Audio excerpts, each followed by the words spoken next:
6 tempat misterius dalam Al-Quran. Menurut Al-Quran dan beberapa hadis Rasulullah, ada 6 tempat misterius di bumi ini yang belum ditemukan keberadaannya.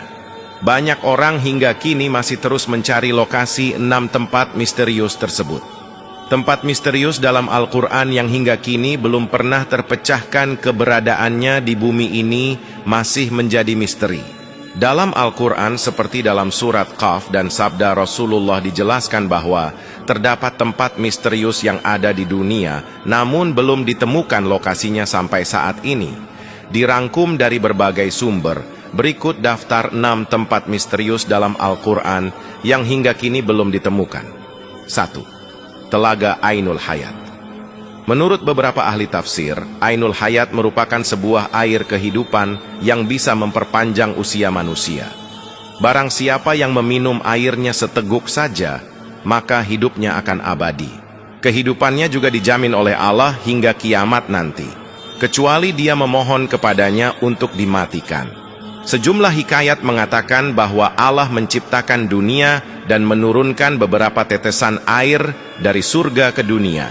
Telaga Ainul Hayat hingga kini masih menjadi misteri karena belum ditemukan lokasinya.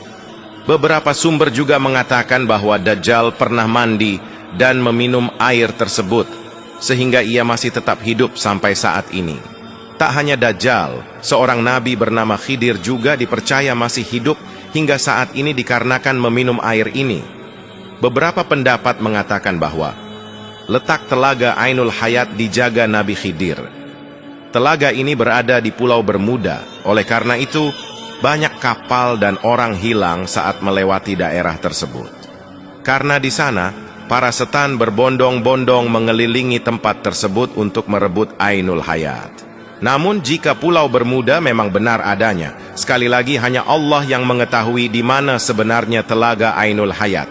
2. Tembok Ya'juj dan Ma'juj. Ya'juj dan Ma'juj adalah sosok yang disebut dalam Al-Quran dan keberadaannya menjadi salah satu tanda yang akan datang saat menjelang hari kiamat.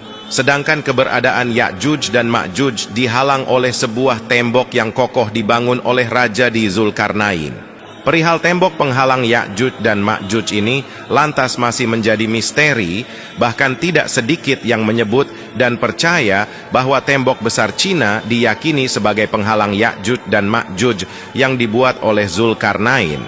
Konon kabarnya sekitar 50 km di utara Beijing ada sebuah desa di kaki bukit bernama Badaling. Dari tempat ini, para turis dari berbagai belahan dunia bisa memasuki pintu gerbang menuju tembok besar Cina. Karena saking tingginya, tembok itu dikabarkan dapat dilihat dari bulan. Banyak orang yang menyangka bahwa itulah tembok yang dibuat oleh Nabi Zulkarnain dalam surat Al-Kahfi. Sedangkan yang disebut Ya'juj dan Ma'juj adalah bangsa dari Mongol Utara yang merusak dan menghancurkan negeri-negeri yang mereka taklukkan. Syekh Hamdi bin Hamzah Abu Zaid, yakni seorang penulis dan peneliti tentang tembok Zulkarnain, meyakini bahwa tembok yang dibangun beliau adalah tembok Cina tersebut. Syekh Hamdi juga menyebutkan secara detail dan bukti-bukti penelitiannya ke dalam buku. Namun, jika dilihat ulang secara fisik, terdapat perbedaan yang sangat jelas antara tembok yang dibangun Nabi Zulkarnain dengan tembok Cina.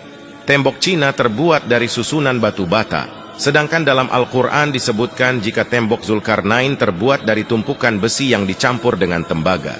Selanjutnya, tembok Cina dibangun secara bertahap selama ratusan tahun dari berbagai dinasti yang memerintah Cina, di antaranya dinasti Han dan Ming. Sementara itu, penjelasan Al-Quran, tembok itu dibangun oleh suku bangsa yang meminta pertolongan kepada Nabi Zulkarnain. Dan setelah selesai, beliau pun menyatakan tembok itu tidak akan bisa dilewati dan dilubangi oleh Ya'juj dan Ma'juj. Berbeda dengan penjelasan Syekh Hamdi bin Hamzah Abu Zaid Abdullah Yusuf Ali dalam tafsir. The Holy Quran menulis, di Uzbekistan, tepatnya di distrik Hisar, sekitar 240 km di sebelah tenggara Bukhara. Ada celah sempit di antara gunung-gunung batu. Letaknya di jalur utama antara Turkistan ke India. Tempat itu kini bernama Buzgol Khana dalam bahasa Turki. Dahulu nama Arab dari tempat ini adalah Bab al-Hadid, yang semuanya bermakna pintu gerbang besi. Sayangnya kini hasil foto satelit pada ordinat itu sudah tidak ditemukan lagi tembok atau pintu besi tersebut. 3. Pulau Dajjal dikurung. Dalam Islam, Dajjal dipercayai sebagai salah satu makhluk yang akan muncul di akhir zaman. Namun hingga saat ini lokasi Dajjal dikurung tidak ada yang mengetahuinya, karena sangat minim informasi mengenai Dajjal tersebut. Sejumlah orang kemudian berpendapat bahwa Dajjal dikurung di sebuah pulau bernama Socotra yang berada di Samudera Hindia. Kepulauan ini lokasinya berada 80 km sebelah timur dari tanduk Afrika dan 380 km selatan Jazirah Arab. Kepulauan ini lokasinya sangat terisolasi, sehingga sepertiga dari floranya tidak dapat ditemui di tempat lain selain di kepulauan ini.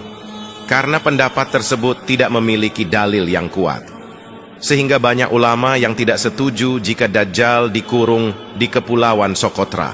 4. Kerajaan Nabi Sulaiman. Nabi Sulaiman merupakan putra Nabi Daud.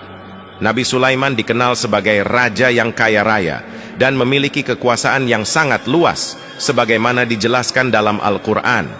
Selain itu, Nabi Sulaiman dikisahkan memiliki istana kerajaan yang sangat megah. Istana milik Nabi Sulaiman disebut Solomon Temple dalam literatur bangsa Yahudi. Keberadaan istana Nabi Sulaiman sudah tidak ada karena telah runtuh, kecuali hanya tembok sebelah barat yang tersisa dari bangunan kuil atau istana yang masih berdiri bagi orang Yahudi. Sisa bangunan kuil itu disebut dengan tembok ratapan. Dalam beberapa riwayat, hancurnya istana Nabi Sulaiman bukan karena runtuh, namun diruntuhkan oleh orang-orang Yahudi yang sombong dan angkuh.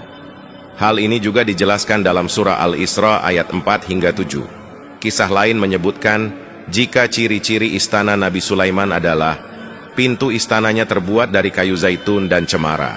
Kemudian lantainya terbuat dari kaca dan emas. Bangunan istananya pun berwarna-warni.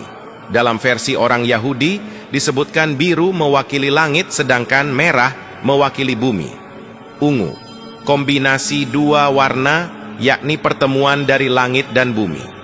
Konon, di lingkungan istana Nabi Sulaiman terdapat bangunan lain seperti gapura di sebelah barat daya. Tak hanya itu, istana Nabi Sulaiman ini memiliki 32 pilar di pintu gerbangnya.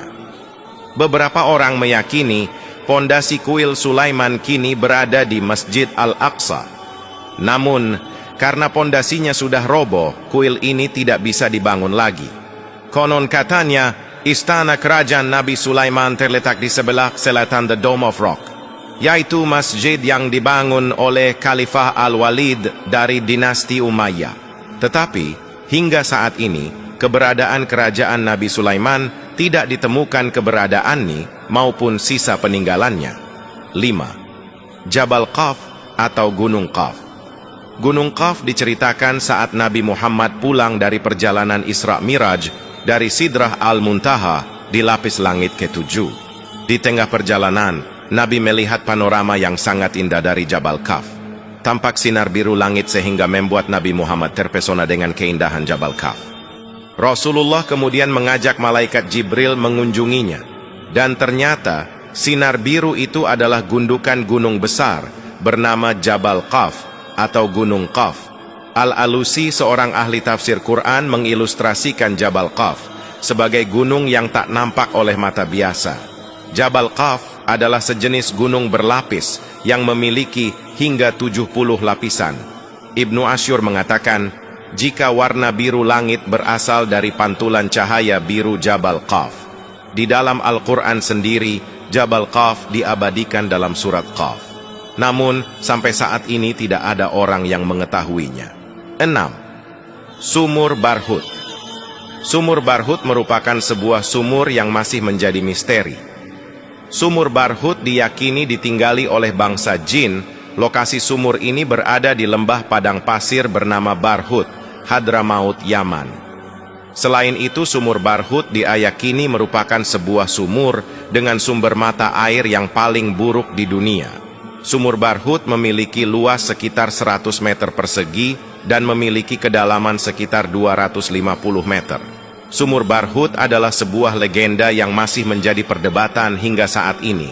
Termasuk, apakah di sana lokasi disimpannya ruh-ruh orang kafir? Banyak yang mengatakan, jika Sumur Barhut adalah lokasi awal mula kehancuran dunia dan menjadi tempat yang paling tidak bisa ditinggali. Wallahu alam bisyawab.